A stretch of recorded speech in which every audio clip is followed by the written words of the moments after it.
At that time, it was, and I mentioned this on Emily's podcast, but you bought curriculum in somebody's basement. Like somebody had this whole library set up. It wasn't really the internet. Literally underground. Welcome into another episode of Making the Leap. We are so glad to have you with us today. I feel like we've just been guest, all different topics, different areas. And today is one that I've been looking forward to for a while. Yep. I've been kind of talking about just finding somebody in the college level arena that has a great background, good, I guess a swath of areas to talk about. Well, and we got scooped by one of our podcast friends. That's what I was going to say. So we have multiple podcasts going on in the Herzog Network, and Emily Lunt with the Heart and Soul Homeschool podcast. Which is fantastic. Took her first. Yeah, but I would recommend that to you. I Yes. don't know if we've said it lately, but we should, that Emily's Heart and Soul Homeschool podcast is exploding, and she has a fantastic wealth of knowledge and guests talking about homeschool very specifically, which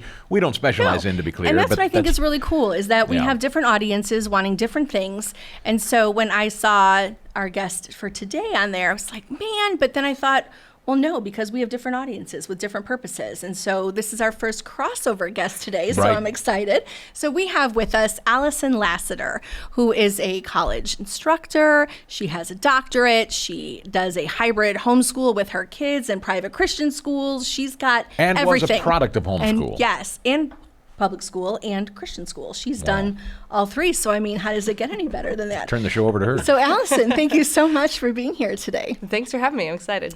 We are too. I've really been focused hard ever since I kind of came across you talking about teaching in a kind of that public college education, that higher education arena, knowing that you were a very strong Christian, and just kept staring at you thinking, how do you do that? How do you do that? How do you take the things that you know to be true and have to meld them with the world that you're in within higher education? And so while I don't know that we're diving right into that now, I'm very excited to hear about that. But before we do that, why don't you give us just a little bit of your background in terms of your education experience? I think people always kind of like to know where you're from. Yeah. Okay. So I was in public school through third grade. I was falling behind in math.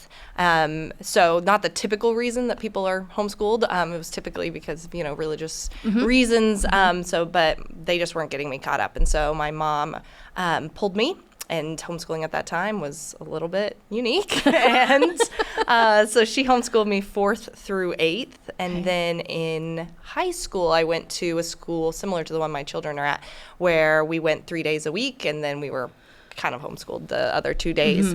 But it was, they call it a college preparatory school. So it was in the college model. So you were, you could take classes a la carte. So we had people there that took one class, and we had people there that took all of their classes, and I was in the latter category. And then I also actually got to take classes at the local community college on Tuesdays and Thursdays. As well. So kind of did all of that. Okay. Homeschooling when you were a kid. I love that you called it unique. That's such a good, because another translation, we've talked about it before, that was weird. It used to be considered weird, and now it's exploding in growth. You got to kind of laugh about that, because now people talk about it like they just found it. Like you're weird if you don't, versus. What we have learned in talking about homeschooling specifically is there was this pioneering group for 40 years. And for 40 years, more or less, homeschoolers have been viewed as weird. Now it's kind of the thing. And kind of like anti-law, like against the law in some places. Right, but now we're finding a lot of people have tried Christian school, and even that really doesn't satisfy them the way homeschooling does. Right. Absolutely. Yeah. No, at that time it was, and I mentioned this on Emily's podcast, but you bought curriculum in somebody's basement. Like somebody had this whole library set up. It wasn't really the internet. Literally underground. Well, that's true, because there wasn't the internet then, which is something else. We didn't have any of those resources, which also blows my mind. And I, in retrospect, want to give a lot of credit to people like your mom, because when my daughter randomly will turn to me, as she did actually today, and she's like, I don't know, I'm thinking about homeschool for my junior and senior year. And I'm like, well, I'm going to have to talk to your dad. But my head, my brain instantly is like, okay, but I can go online for this. I can do this. I can do this. And that's so different, right, from what your mom had to do. Absolutely. My mom, she's amazing. She's got grit. She was like, I'm gonna do this, and we did it. And I mentioned this on Emily's podcast too, but my dad was like, I don't know about this. you people. If you mess them up, it's on you. Did you have siblings or just? Yes. My younger brother. I have an older brother too, but he's a lot older. He's 13 years older than me. So was she homeschooling him at the same time? Yes, and he was fine. Like he was, and his biggest problem in kindergarten was that other people weren't following the rules. That was his situation. But he loved homeschooling because for him it was he could get stuff done. A lot of days he was done before noon and he could go do whatever else he wanted. And I have ADHD. Okay. Actually, ADD, no H. But H. Okay. But they for me, I took I was a meandering homeschool child, and but it was good because we were able to do that. Like it was, there was a natural consequence, right? You didn't finish your math homework, and the way my mom very, very orderly homeschool mom, and you'll find homeschool parents that are more on the unschooling side, or we had friends that counted a lot of their 4-H projects as a subject, and I was like, I don't know about that one, but you had a lot of different things going on, right, at that time, but. My mom had an hour set aside for each subject, and if you weren't finished with your assignment at the end of that hour, you had to set it aside and come back to it at the end. And so when my brother was like outside, I was still working sometimes. But that is the beauty of it. Like that is the beauty of it. And for some people that really, really works. Yeah. And then from high school then, so you were taking some classes, you went on to college, and then decided that you were going to be a teacher. Is that where your background was actually centered towards? Yeah, so my undergraduate was in education and English. I specifically picked a university that had a dual major instead of, a lot of universities, it's a combo, an English education degree. And so I, being risk averse, was like, if the education thing doesn't work out, I've got a degree in English kind of as my other option, because those were the two things that I was most interested in. I'm intrigued about the dynamic of being homeschooled and desiring an education degree. Why? Yeah. Because by all accounts, you went through a system that you didn't really feel, or your mother didn't feel, was serving you. Yeah. You then were homeschooled, and you said you struggled with ADD. Those things would lead me to believe you would not be inclined to go study and teach. In a structured location or avenue, right? Because you weren't getting your homeschool degree, you were getting your education, which is start at 7:30, finish this class, go to the next one. Yeah, well, so interesting, that part of the story is, so in high school, this, it was a little less structured than a public high school, right? And so at some point, one of my math teachers asked me if I would TA for her, which you can do in private school. And so so we set aside an hour of my schedule, and I was going to go and TA for this Algebra 2 class, which is vastly ironic because math was the reason I was just going to say, but that's why your mom was like, we're out. Yep. Which I love that it just means also, this is a side note, but what you struggle in one area, that's okay. Like it's going to come around. It's going to be all right. You don't have to be perfect at 8 years old in 3rd grade, to get where you are. Or maybe never at all. Or maybe not, as we find. Well, and like math. if you had looked at that process of doing math together as a homeschool family, there were tears. Yes. It was rough, right? Yeah. But when I got to high school, I was doing well. Like I had a 4.0. I was valedictorian in my high school, and like I did really well in math all of a sudden. And so clearly something happened in the homeschooling process that got me caught up because I wasn't doing well. Did you learn how to think differently? I think a lot of it was my ADD, right?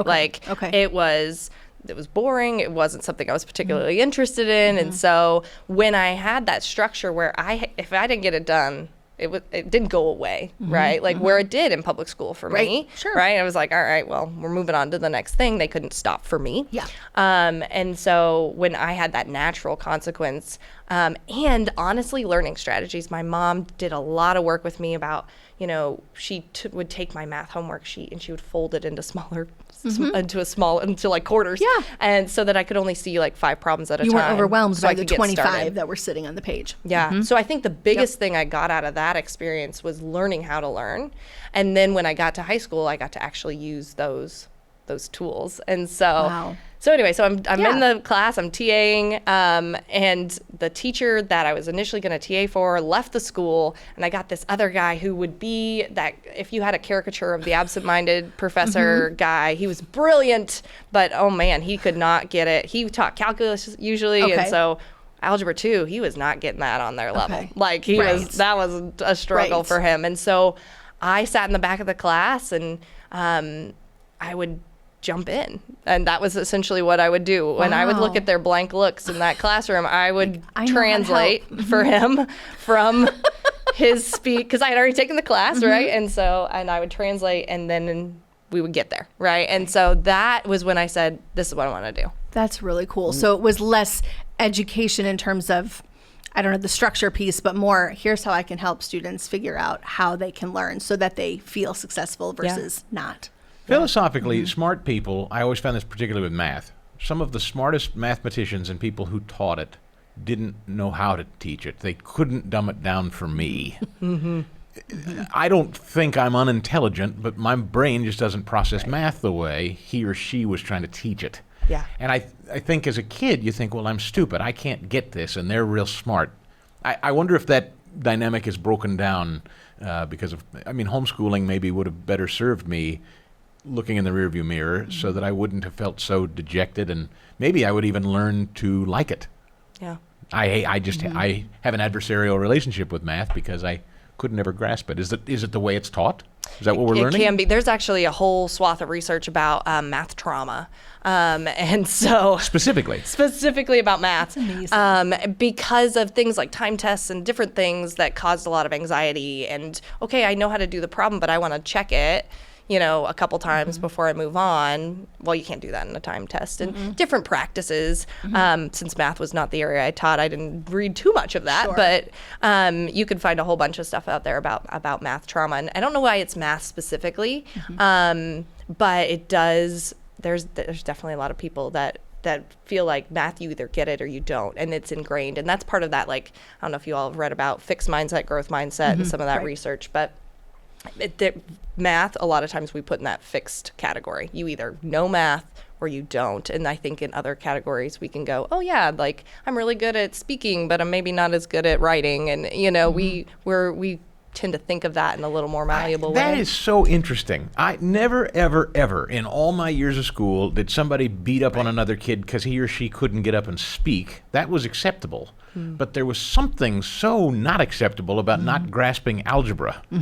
And I loved to speak in public, but I hated math. But I didn't have to go to summer school to speak in public. I did go to, you're talking about math trauma. That was my great shame in school. It was the only thing I failed and had to go to summer school to study. And to this day, I hate it and resent it, and it embarrassed me terribly as a kid. But it's important to know, though, that there are people like you that are like others that want to work on strategies that understand it isn't, you don't have to grasp that concept right in that way. Third grade. That's right. You can continue on. It doesn't have to be. I'm pleased to see that now we're advancing culturally, and that is not the stigma, hopefully, that it used to be. I hope. Right. Yeah. Well, anyway. Yeah. So now, is your husband, I know we're here to talk about some other things too, but was his background primarily public education? Was he, like, when it came time for your kids and you were like, what are we going to do with school? What did that conversation look like? Yeah, so he was public school K through 12. Okay. And so he, a lot of our conversations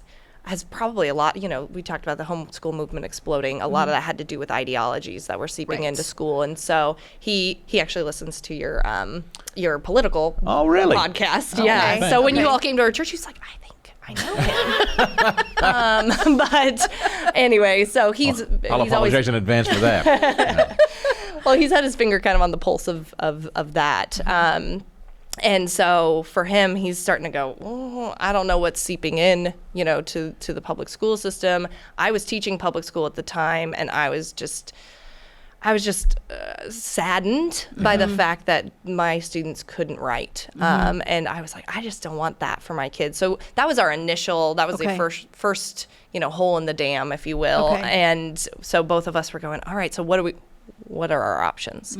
And I didn't want to homeschool full time, and so that's why we picked the school that we picked. But I also knew from my experience the benefits of getting that time with our kids, and also being able to slow things down, speed things up, and really match what it is that they need. And so that's why the hybrid school that we chose, where they go Monday, Wednesday, Friday, and I homeschool Tuesday, Thursday, that's why we ended up with that one. You thought it important to do hybrid because why? And there's no wrong answer here, nor do I mean to call you out. It's just, it's interesting. Sometimes there are purists about this that Yes. say, if you're going to homeschool, Right. go all in. Yeah. You would say what to that?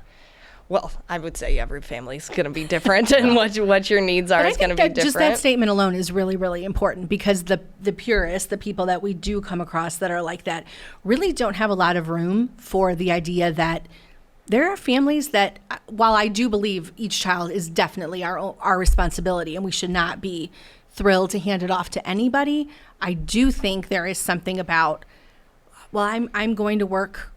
I have to work either part-time or full-time, or this and that, but you at least recognize when you do send your kids off somewhere all day, every day, there are other things to watch out for, right? So I think, but it's important to say every family can choose what they want without it being this like defensive mode, right? I mean, which I feel sometimes, even we kept 2 of our kids in public education and moved 1 to private. And I think we were at times kind of fumbling over ourselves to explain why we did that, but you choose what you choose for your family. Yeah, absolutely. And well, for me as a professor, right, like I just said, teaching Monday, Wednesday, Friday classes, and this from is this how- window, and that works out. And so that worked really well for our schedule. We have a lot of families at the school whose parents are nurses, or a lot of people that are picking it because they want to do this, but they also do need to work part-time, or they want to work. And I definitely had felt called to teach, and I had felt called to continue that. And so if it came down to go back to public school or homeschool, then we would homeschool. That would be our choice. Okay. But at this juncture, because that school is so close and that works for what we wanted to do, yeah, that's the choice we made. You teach in a venue that's kind of personal to us, as our boys have been looking at exploring community college prior to going off to a different university, if at all.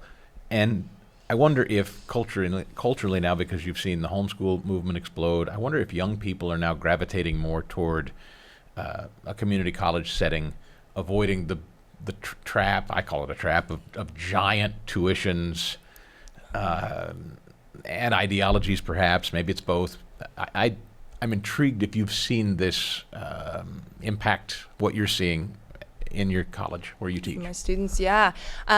Definitely a lot of students that are saying, I'm going to get these credit hours and I'm going to get them for a third of the cost at the community college and then transfer them. Is that catching on, I guess, is my point. Yeah, I think it is. I think it's becoming more acceptable. Obviously, students want the college experience, right? So you've still got students that are not willing to make that sacrifice, but financially for students, it is a boon. And in our side of the river, right, like the community colleges a lot of times have a program where it can be free for those 2 years. We have one that's going to be utilizing that as well, and that's a giant. And luckily, his brain is financially geared as well, so we didn't have to kind of fight that out.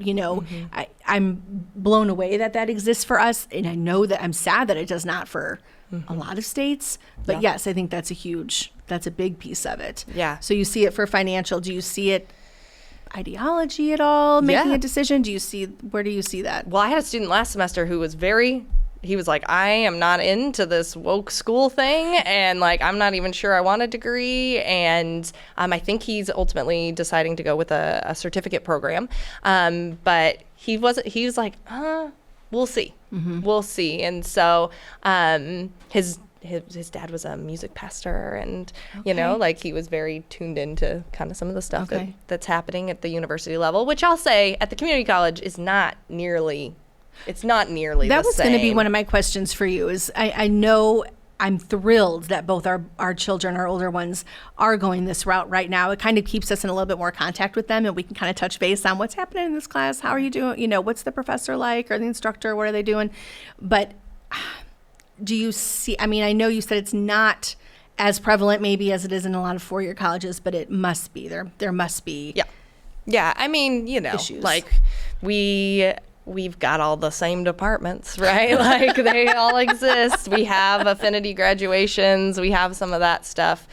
But the community, which is the drawback of community colleges, like if you look at my dissertation research was in like, how do we get people to graduate, right? Yeah. Okay. And that is a big problem for community college students, is that the transition to 4 years, if it's a 4-year degree they want, a lot of times they don't make the leap, right? Like they won't get over that hurdle. And so, but the other piece of it is belonging. So because there's not a community and they don't feel like this is their people, and they're not, immersed, because they're not living on campus. Because they're going, right, I was just going to say, because they're showing up, they're there for their class, they leave. Yeah. Right? Yeah. So that's different. And so that's a struggle to kind of get them to finish, right? Because if you look at belonging research, essentially it's kind of like a scale. And so if you're putting too many rocks in the job and the boyfriend back home and the, family obligations and some of those things, and not enough rocks in being at the college, investing in clubs and organizations, which are there. They don't know they're there a lot of times, but they're there. If they do that, then they're less likely. They don't feel as much guilt in just quitting, right? Like there's not that social pressure to keep going. Okay. Yeah. There's obviously also an explosion in growth. People that have decided to forego formal higher education and go into the trades. Hashtag blue collar. The Wall Street Journal has been doing piece after piece. They've been letting younger people write editorials about studying, going into electrical work or what have you. That sense of belonging or community or going off and having the college experience, I wonder if more kids are starting to say, I don't need that. I'd rather go get $75,000 a year, learn how to be an electrician, and go. Yeah. I'm wondering. I guess as I hear you talk, I'm starting to question everything that we grew up thinking about flying the coop and going off to four-year colleges, and not even from an ideological perspective, but is it educationally, is it necessary? Yeah, no, right? Like, so one of the classes I teach is career and life planning. So that class is solely to help them figure out, what do you want to do, right? So you're going to come home with us after this, and I'm just going to be like, hey, kids, Allison's coming for dinner. Yeah, Because that is a big thing. That's actually one of the conversations we have with our youngest all the time, is she's like, I just don't know. And I want to tell her, you don't have to, which I'm glad to hear you echo. Yes. Because there's the opposite trap, right? Is that I'm only going to do this. I'm going to get my business degree and I'm going to go this direction, and you don't open up your eyes to whatever and else you is out don't use there. those degrees. And I think that's a part of it. I think a lot of times this generation's going, okay, like I've seen my older brother, aunt, whatever, get this 4-year degree and then not need it or not use it. And they go, well, why am I going to invest in that? And so there's definitely a value conversation that they're having about, is this worth my time and money, especially for those that tend to be the community college students that are financially responsible themselves, right? Like if their parents aren't, sometimes they are, right? But they're not always footing the bill. And on the side of the river I teach, there's no free community college. So they are paying for it. There's lots of programs that they have to help them, like if certain degree programs they can get for free, certain things like that. But a lot of times it's on their back, which I would say is the one problem with the free community college, is sometimes there's less buy-in because they're not putting hundreds of dollars. That's true. There's a little bit of that too. Sure. But this class, I love teaching this class because we can just go, okay, like one of my students a couple semesters ago was really interested in art.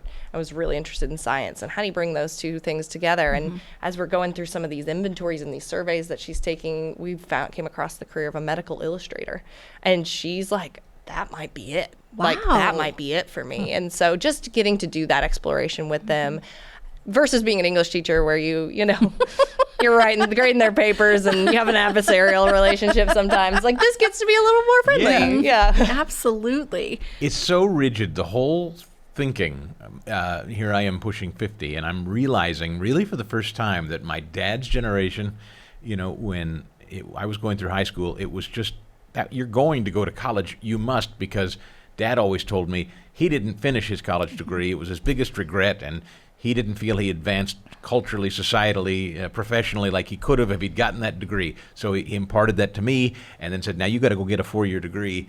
And I started, as I aged and came out of college and got a job, started to look at it and go, I'm not sure I had to get a degree. And now I feel like culturally, for the first time, people in our generation, whatever that is, X, who are having kids, are imparting that wisdom on the kids. I think the kids are becoming smarter. I'm personally just thrilled that people are, for the first time, saying there is no standard way to do this. And it seems like not too long ago, people, when we were going to college, you had to go. You have to go. And that's that. There was no discussion. Yeah, absolutely. And my dad, because of his circumstances, like he had to be a commuter student to a 4-year university. And so he was very adamant that we all went and were residential students. It's interesting, those generational, things that are passed down. And I'm glad that I had that experience. But I graduated college thinking everyone's got to get a college degree. And then as I was teaching high school students, I was like, maybe not. Maybe not. Maybe you don't need to you go don't need on. that. You don't need it. And you don't want it. And this kid loves welding, and this kid, what was the point, right? And so I would say that I've shifted that far, that if my kids don't want it, I would be okay with that, which if you had asked me that 12 years ago. You feel like you failed. Yes, absolutely.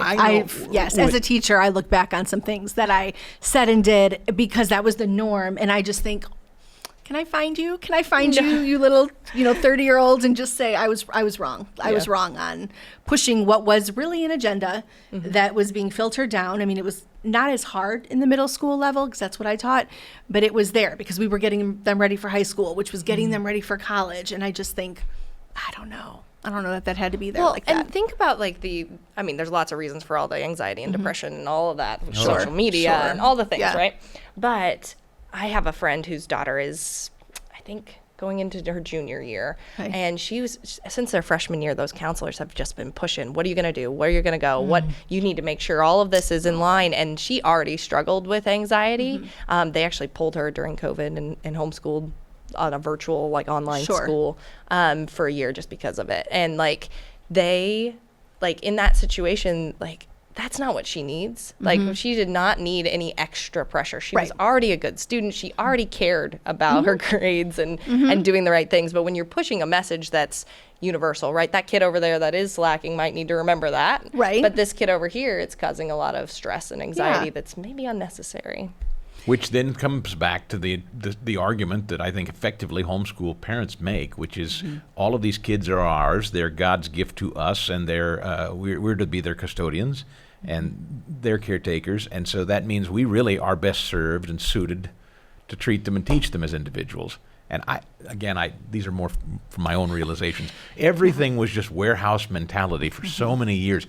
Everyone do this, everyone do this, everyone do this. And that is just not the way we're wired. Well, and if you look at there's a book we had to read in my doctorate program called The Struggle for the American Curriculum, and it talks about these 3 different kind of groups that have different values about what the curriculum should be.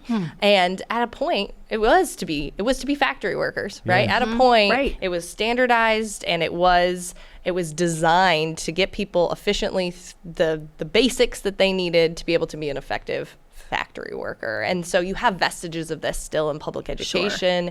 That's where a lot of the welding and the agriculture type of programs come from, is from that kind of vein of thinking. But then you also have groups that are like, no, your job is to get my kids into a good school, to get them scholarships, to get them college. And then you've got the classical branch over here, which it doesn't really have a voice in public education very much anymore, which is why we wanted that for my kids. Right. But those are kind of the 3 competing ideologies. That's really interesting, and I don't think I considered that.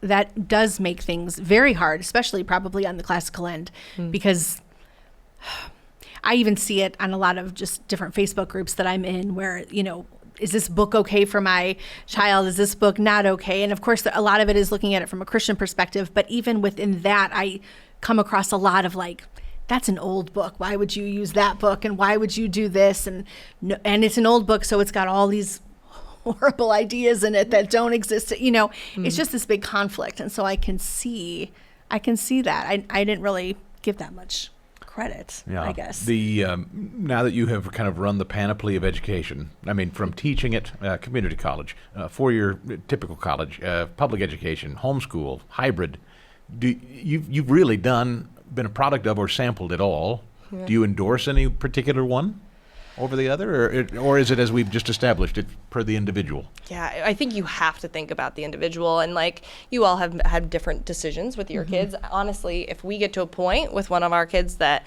the model we've picked isn't working, then we'll reevaluate. And isn't that that's difficult? Huge. Yeah.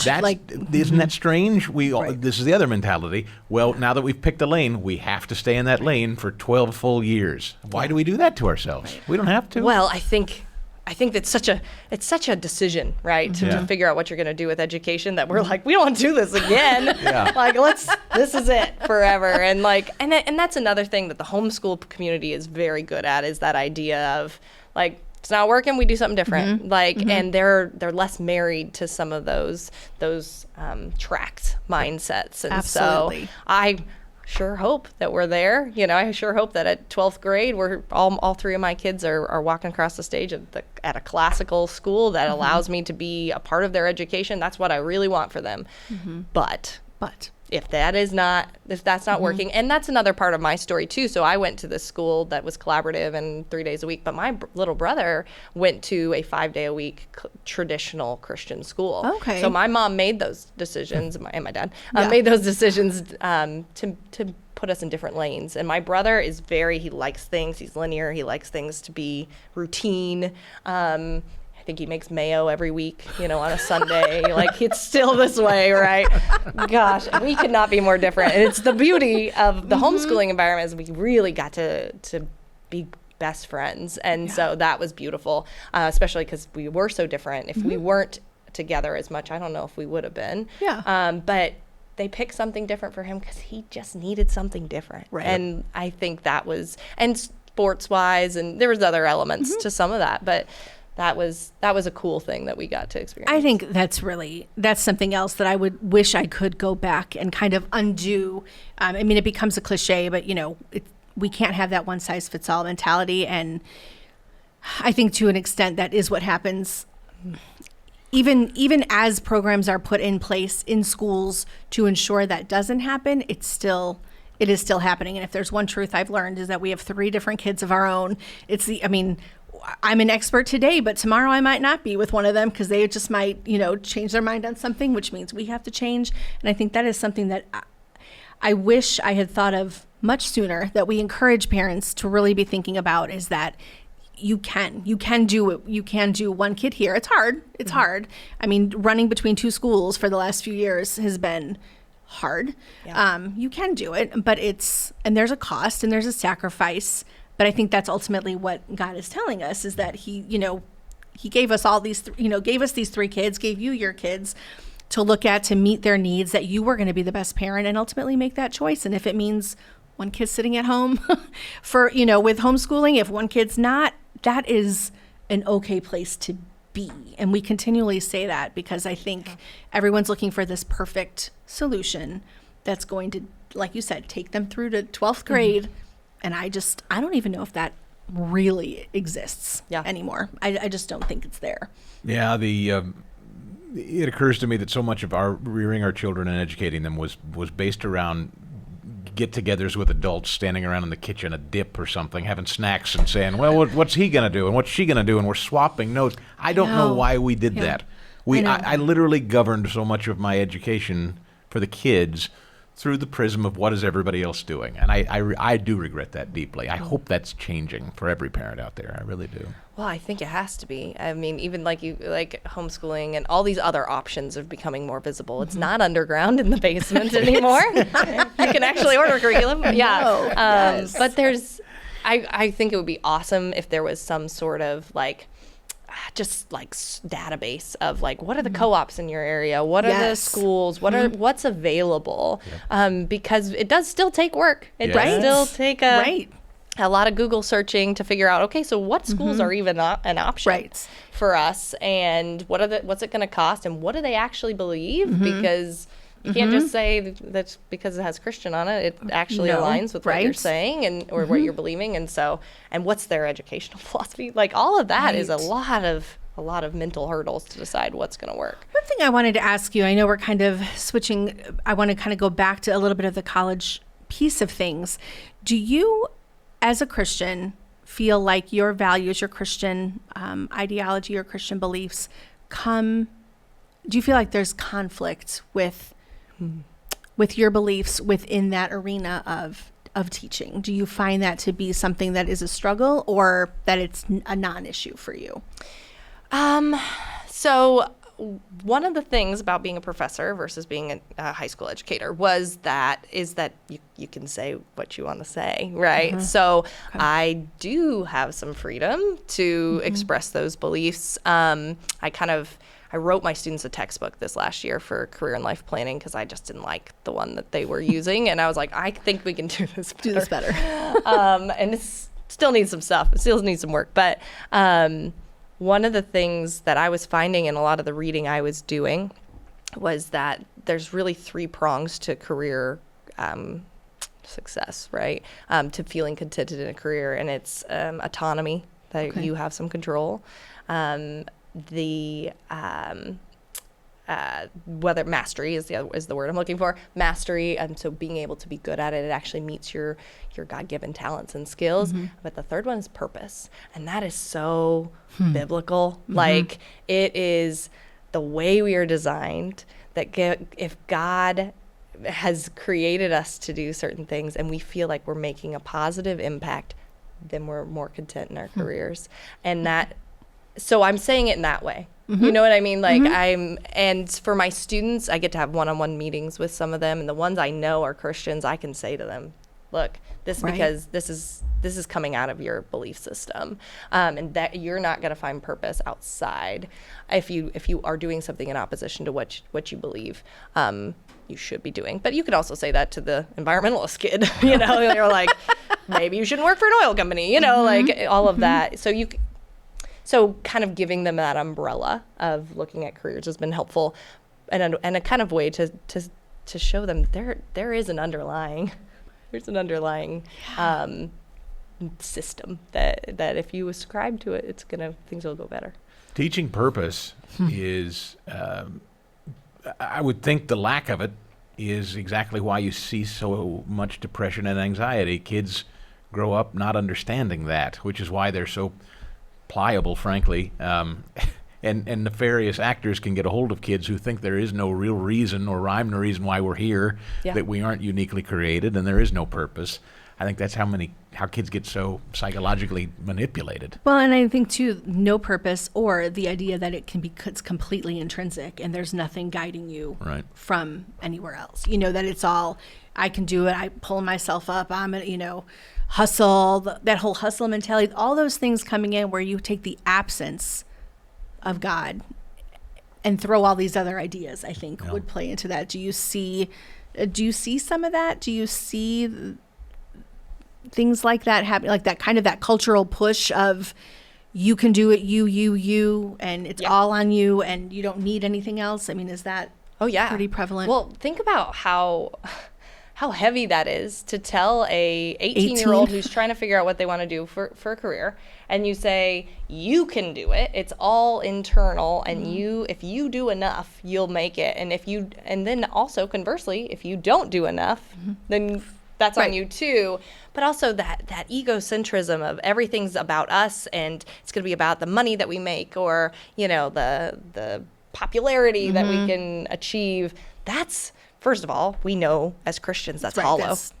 You're going to get to the end of that, and it is not going to fulfill you. And we also how stressful to say, okay, so it's all on you to make it, and if things aren't going well, it's because you made the wrong decision along the way, and there is no one else you can turn to for guidance in this. I think it's cool that you can talk with kids, specifically the ones that you know are Christian, to go ahead and kind of put that in there. I think I wish I'd had a little bit more of that sooner, I think, Sure. than later, just in as an adult making decisions and figuring out, you know, that there's a much higher power going, you know, working in me. And that I think if we can find ways to teach our kids and our young adults that sooner rather than later, I think that would be huge. Yeah. So I guess my last question then for you is you just told me you're about to kind of make another little addition in your professional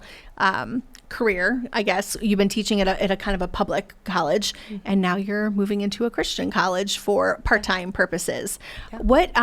What prompted that for you? What is I think that's interesting to go between two very different bases, missions. Well, yet again, that's been your whole life, it sounds like, with education. Yeah. Well, that's just change it up, right? I really don't know that I've ever talked to anybody that has changed their education track so many times, professionally and personally. That's, I mean, really, that's a lot of change. Yeah. Well, when I graduated with my undergrad in teaching, I specifically wanted to teach in public school because I wanted to be salt and light, right? Okay. Like, I was like, this is the way I'm going to do this. And 5 years, and I was like, oh, like, this is taking a toll. And we had our first kid, and so I was that like, adds up, right? You know, and I was like, I'm not grading papers every minute of my life and missing out on my kid's childhood. So that was a piece of it. But I specifically chose public education to do that salt and light thing, instead of picking a Christian school. Now, if I hadn't fallen into the college situation, I might have considered going and teaching at their school even, to be able to, you know, be on the same schedule and things like that. So I really enjoy the community college that I'm teaching at, and I love it, but it would be nice. It'd be nice to be able to talk about Jesus, you know, like it would be nice to be able to say that a little more overtly. I would say not covertly, but yes. And so that was, one of the things when I was like, all right, what's next? You know, after you get your doctorate, everyone's like, all right, now what? And then you're like, I don't know. I kind of liked what I was doing, but just I had a friend who I teach with at the community college, also a Christian professor, and so we've gotten to connect over some of that, which has been awesome. But then she also teaches over there, and so that's how I got the connection.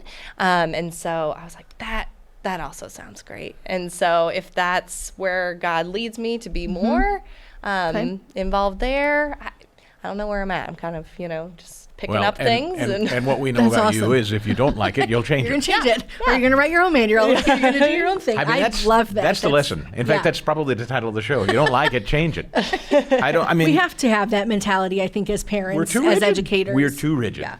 I think there's a lot of educators that are afraid.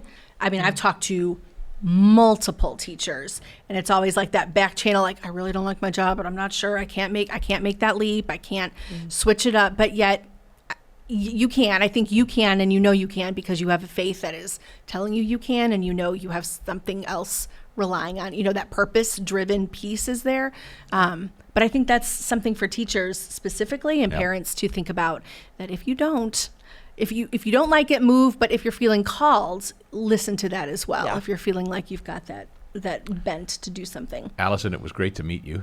Thanks. I'm so glad you came in. This was a very enlightening discussion, one that I hope that gets a lot of parents thinking. For sure.